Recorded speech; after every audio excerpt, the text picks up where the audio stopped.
এই গোটা ঘটনার দায় এবং দায়িত্ব ভারতীয় জনতা পার্টি এবং সুপরিকল্পিতভাবে আপনারা দেখুন, এই যে সিবিআই এর FIR name registered চিটিংবাজ Suvendu Adhikari বা বিজেপি নেতাদের বাড়িতে তল্লাশি হয় না। সিবিআই এফআইআর করে তবু তল্লাশি হয় না। পরিকল্পিতভাবে বিজেপির নির্দেশে এজেন্সি সেন্ট্রাল ফোর্স নিয়ে শুধু ধারাবাহিকভাবে তৃণমূল কংগ্রেসের নেতাদের বাড়ি কর্মীদের বাড়ি ঘুরছে আর এমন একটা গল্প তৈরি করার চেষ্টা করছে যেন এই নেতিবাচক জিনিসটা শুধু তৃণমূল কংগ্রেসের। একই অপরাধে শুভেন্দু অধিকারীর বাড়িতে কিন্তু তারা যাননি, শুভেন্দুকে অ্যারেস্ট করেননি, এফআইআর নেম। তো সেইখানে এই যে বিভিন্ন এলাকায় গিয়ে প্ররোচনা তৈরি করা, প্ররোচনা দেয়া, আতঙ্ক তৈরি করা, উত্তেজনা সৃষ্টি করা, এই কাজগুলো তারা ধারাবাহিকভাবে করছেন। আমরা এই প্ররোচনার রাজনীতির তীব্র নিন্দা করছি।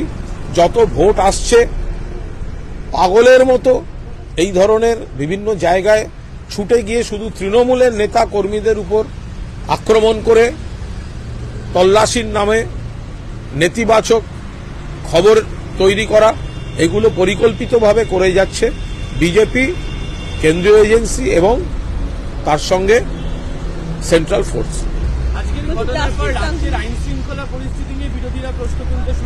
বিরোধীদের কাজ এগুলো করা। এর থেকে অনেক খারাপ ঘটনা, বহু খারাপ ঘটনা অন্যান্য রাজ্যে ঘটে চলেছে।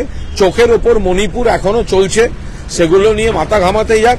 নিজেরা চাইছে তৈরি করতে, শকুনের রাজনীতি করছে, শকুনের রাজনীতি করছে, খারাপ জিনিস খুঁজছে, নিজেদের লোক পাঠিয়ে দিচ্ছে, দল পাচ্ছে না, রাজনীতিতে পারছে না, এজেন্সি আর তার সঙ্গে ফোর্সকে পাঠিয়ে দিয়ে আর পেছন থেকে নেতারা কি চোখ মুখ কি ভাষা সেইগুলো করে উত্তেজনা তৈরি করে দিচ্ছে।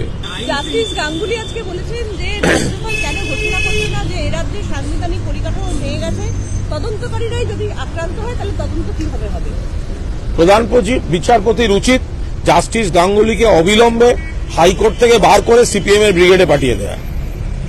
যদি কোনো বিচারপতি তার উইশ লিস্ট সংবিধানের বাইরে গিয়ে, চেয়ারের বাইরে গিয়ে, এখতিয়ারের বাইরে গিয়ে যদি বারবার উইশ লিস্ট বেরিয়ে আসে, রাজ্যপালের এই করা উচিত, ওই করা উচিত, ওনার কি ধারণা আছে সারা বাংলা সম্পর্কে? অন্য রাজ্যে যে ঘটনাগুলো ঘটে চলেছে তখন উনি চুপ থাকেন কেন? উনি মনে প্রাণে সিপিএম এর বা বিরোধীদের বা বিজেপি সিপিএম মানে যারা তৃণমূলের বিরোধী, উনি তাদের হাওয়া দিচ্ছেন ধারাবাহিকভাবে। এই কারণেই, এই মন্তব্যগুলির কারণেই বিচার ব্যবস্থা, যাকে আমরা সর্বোচ্চ শ্রদ্ধা করি, সেই বিচার ব্যবস্থা প্রশ্নের মুখে পড়ে যায় এরকম কয়েকজন বিচারপতির মন্তব্যের জন্য। নিরপেক্ষতা বলে কিছু থাকে না। তিনি তো এক্সপোজ করে দিচ্ছেন তার পলিটিক্যাল উইশ লিস্ট, তিনি বলে দিচ্ছেন।